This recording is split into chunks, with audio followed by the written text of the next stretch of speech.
کھیلی گئی، اسی کے نام کو مبارک کہتے ہیں، کیونکہ بائبل مقدس کے اندر لکھا ہوا راست باز کے لیے تو کوئی اپنی جان دیتا ہے، لیکن گنہگار کے لیے کوئی بھی اپنی جان نہیں دیتا ہے۔ لیکن شکر گزار ہیں کلوری کے شہزادے کے لیے جو میرے اور آپ کے لیے مارا گیا، جس کے مار کھانے کے وسیلہ سے، جس کے خون بہانے کے وسیلہ سے میں نے اور آپ نے زندگی پائی ہے۔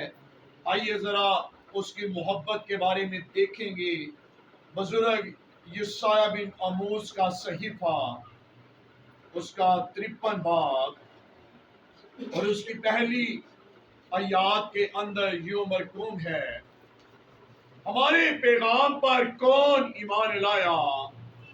اور خداوند کا بازو کس پر ظاہر ہوا؟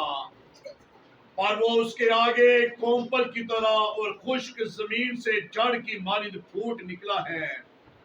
نہ اس کی کوئی شکل و صورت ہے نہ خوبصورتی، اور جب ہم اس پر نگاہ کریں تو کچھ حسن و جمال نہیں کہ ہم اس کے مشتاق ہوں۔ وہ آدمیوں میں حقیر و مردود، مرد غمناک اور رنج کا آشنا تھا، لوگ اس سے گویا روپوش تھے، اس کی تحقیر کی گئی اور ہم نے اس کی کچھ قدر نہ جانی۔ تو بھی اس نے ہماری مشقتیں اٹھا لی اور ہمارے غموں کو برداشت کیا، اور ہم نے اسے خدا کا مارا کوٹا اور ستایا ہوا سمجھا، حالانکہ وہ ہماری خطاؤں کے سبب سے گھائل کیا گیا اور ہماری بد کرداری کے باعث کچلا گیا۔ ہماری سلامتی کے لیے اس پر سیاست ہوئی تاکہ اس کے مار کھانے سے ہم شفا پائیں۔ ہم سب بھیڑوں کی مانند بھٹک گئے اور ہم میں سے ہر ایک اپنی راہ کو پھرا، اور خداوند نے ہم سب کی بد کرداری اس پر لا دی۔ وہ ستایا گیا تو بھی اس نے برداشت کی اور منہ نہ کھولا، جس طرح برہ جسے ذبح کرنے کو لے جاتے ہیں اور جس طرح بھیڑ اپنے بال کتروانے والے کے سامنے بے زبان ہے، اسی طرح وہ خاموش رہا۔ خداوند کے پاک کلام کے پڑھے اور سنے جانے پر خداوند خدا کی برکت ہو۔ خداوند کے پاک کلام کا جو ورد ابھی آپ کے سامنے پڑھا گیا، جس عبارت کی تلاوت کی گئی ہے، یسوع مسیح کی ولادت سے ہزاروں سال پہلے بزرگ یسایہ بن آموز روح القدس کی رہنمائی میں رہتے ہوئے اس بات کو، اس بھید کو بیان کرتا اور کھولتا ہے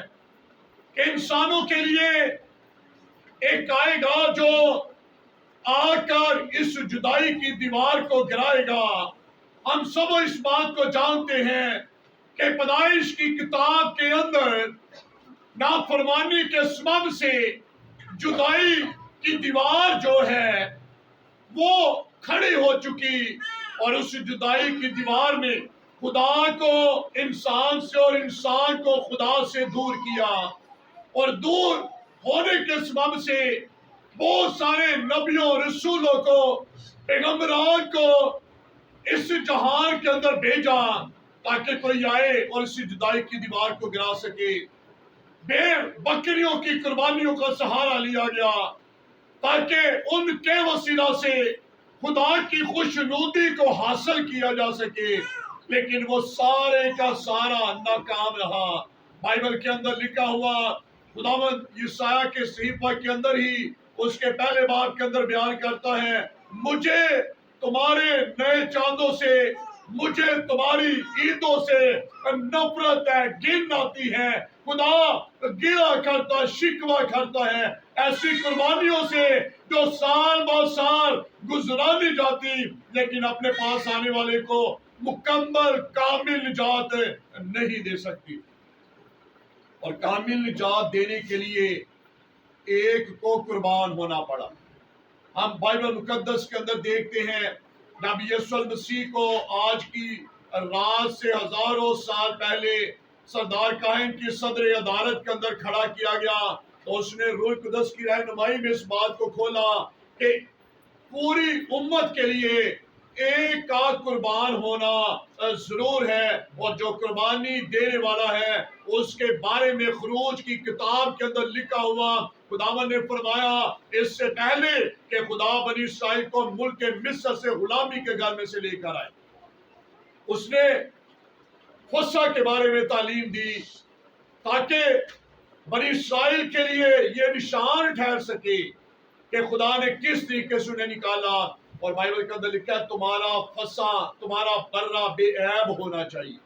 اور جو بے عیب ہے وہ ہی گناہوں سے مکتی دلا سکتا ہے، جس کے اندر گناہ نہیں وہی گناہوں سے نجات دے سکتا ہے، جس کے اندر بدی نہیں وہی بدیوں سے آزاد کر سکتا ہے۔ اور دنیا کے اندر کوئی ایسی ہستی نہیں ہے جو پاک اور کامل ہو سکے سوائے ایک کے، جس کے بارے میں لکھا ہوا ہے کہ وہ کامل انسان اور کامل خدا ہے، جس نے صدر عدالت کے اندر کھڑے ہو کر کہا اے شرع کے عالموں میری ذات میں گناہ ثابت کرو۔ ایک ہی تھا جس کے اندر گناہ نہیں، جس کے اندر دھبا نہیں، جس کے اندر چوری نہیں، جس کے اندر تخم ریزی نہیں، جو انسانی ملاپ سے نہیں بلکہ روح القدس کی قدرت کے وسیلہ سے پیدا ہوا، اور اس کا نام یسوع المسیح ہے۔ اور بائبل کے اندر لکھا ہوا ہے جس کے اندر گناہ نہیں ہے، اس کے بارے میں لکھا ہے ہمارے پیغام پر کون ایمان لایا، اور خدا کا بازو کس پر ظاہر ہوا، لکھا ہوا ہے پر اس کے آگے کوپل کی طرح خشک زمین سے جڑ کی مانند پھوٹ نکلا، نہ اس کی کوئی شکل و صورت نہ خوبصورتی ہے، جب ہم اس پر نگاہ کریں تو کچھ بھی حسن و جمال نہیں نظر آتا ہے۔ آج کی رات، آج پوری دنیا کے اندر جہاں جہاں مسیح لوگ سکونت پذیر ہیں، آج کی رات چرچز کے اندر، عبادات کے اندر یسوع المسیح کے بارے میں بہت کچھ بیان کیا جائے گا، بہت کچھ سکھایا جائے گا، لیکن میرے عزیز بہن اور بھائیوں یہاں پر لکھا ہوا ہے اس کے چہرے پر ہم جب نگاہ کرتے ہیں کچھ بھی حسن و جمال نہیں کہ ہم اس کے مشتاق ہوں، اور بائبل کے اندر لکھا ہوا اس کا چہرہ میرے اور آپ کے لیے بگاڑ دیا۔ ہم جانتے ہیں گیسمنی باغ کے اندر اسے جب زنجیروں سے باندھ کر اسے لے کر جایا جا رہا ہے تو لوگ اس کے چہرے پر تھوکتے ہیں، لوگ اس کے چہرے پر تھپڑ مارتے ہیں، اس کی داڑھی کو نوچتے ہیں، اس کے خوبصورت چہرے کو بگاڑ دیا گیا، لیکن اس کی خوبصورتی آج میری اور آپ کی زندگی کے اندر ہے۔ لکھا وہ آدمیوں میں حقیر و مردود مرد غمناک اور رنج کا آشنا بن گیا، لکھا جس طرح بھیڑ بال کترانے والے کے سامنے بے زبان ہے، اسی طرح اس نے اپنی زبان کو بند رکھا تاکہ میری اور آپ کی نجات کا بندوبست ہو سکے۔ ذکرہ میں لکھا ہوا ہے وہ تو ہماری خطاؤں کے سبب سے گھائل کیا گیا ہے، لیکن لکھا ہوا ہے کہ ہم نے اسے خدا کا مارا کوٹا ستایا ہوا سمجھا ہے۔ کوئی بھی کسی کے لیے اپنی جان نہیں دیتا۔ یوحنا 3:16 کے اندر لکھا ہوا ہے دیکھو خدا نے جہان سے کیسی محبت کی کہ اس نے اپنا اکلوتا بیٹا بخش دیا تاکہ اس پر ایمان لانے کے سبب سے انسان نجات پا سکے، انسان زندگی پا سکے۔ زندگی اور نجات صرف ایک ہی کے وسیلہ سے ہے جس کا نام یسوع المسیح، جس نے کہا جو کوئی مجھ پر ایمان لائے گا وہ مر بھی جائے تو بھی وہ زندہ رہے گا۔ میرے عزیزوں وہ اسی لیے میرے اور آپ کے لیے مارا گیا ہے تاکہ میں اور آپ زندگی پا سکیں۔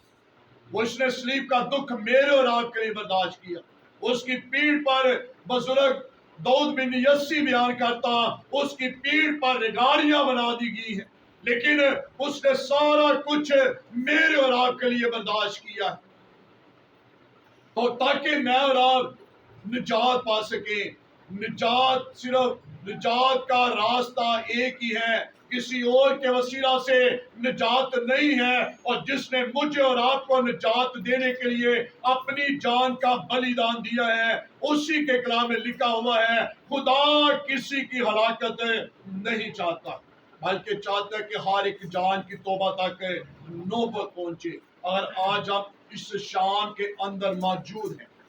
تو خدا کے منصوبے میرے اور آپ کے لیے ہیں کہ میں اور آپ نجات پائیں، میں اور آپ زندگی پائیں، میں اور آپ بچ جائیں، میں اور آپ اپنے گناہ کا اقرار کریں۔ لکھا ہوا ہے کہ جب تو اس کی آواز کو سنے